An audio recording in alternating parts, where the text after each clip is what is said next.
Sofia Sokolowana 1934 yıl sentyabrın 20'sinde Roma'da dünyaya göz açıb.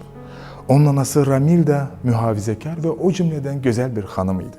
Piyanoda mükemmel ifa etmesine bakmayarak kadının her zaman bir arzusu olub aktrisa olmaq. Onu hətta məşhur Greta Garbo'ya bənzədirdilər və küçədə ondan avtograf da alırdılar. Sophie Loren'in atası Ricardo Sokolowan Roma'nın varlı ve imkanlı övladlarından biriydi. Ricardo Ramilda ile tanış olanda ona kino industriyada yardım etmekle bağlı çoxlu sayda vədlər verərək qadının qəlbinə yol tapmağı bacarır. Qeyri-rəsmi nigahdan onların ilk qız övladları Sophie dünyaya göz açır. Ricardo Ramilda'nı anası ile tanış etmək üçün evlərinə çağırır. Amma anası dəvət olunmamış qonaqları qəbul etmir və onları evdən qovur. Buna baxmayaraq cütlüyün ikinci qızları Maria dünyaya göz açır.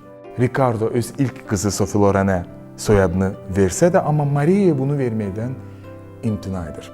Hörmətli tamaşaçılar, bir nüansı da qeyd edim sizə ki, Sophie Loren'in bacısı Maria bir vaxtlar siyasi diktator, ictimai xadim Benito Mussolini'nin həyat yoldaşı olub. Bir müddətdən sonra Ricardo həyat yoldaşına müxtəlif qadınlarla xəyanət etməyə başlayır və qızlarına aylarla qayğı göstərmirdi.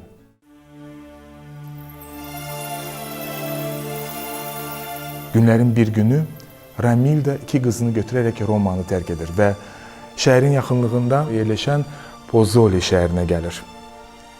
Müharibə və acılıq. Gündəlik qida tapmaq üçün Ramilda əlindən gələni edirdi və 100 qram çörək əldə etmək üçün Pozzoli küçələrində dilənməyə başlayır.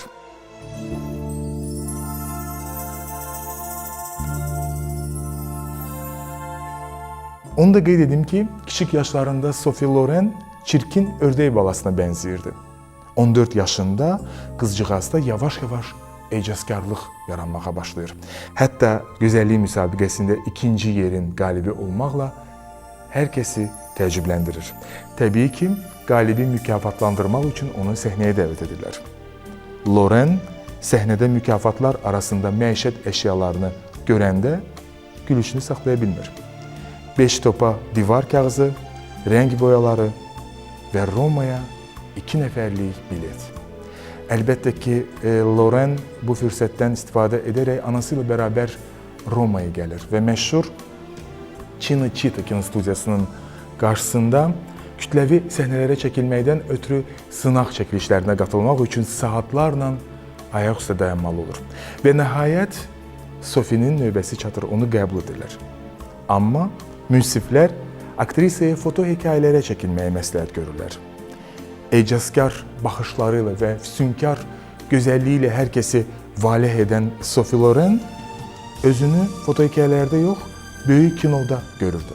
Amma anası Ramilda'nın sözlərini hər zaman Loren yadına salırdı.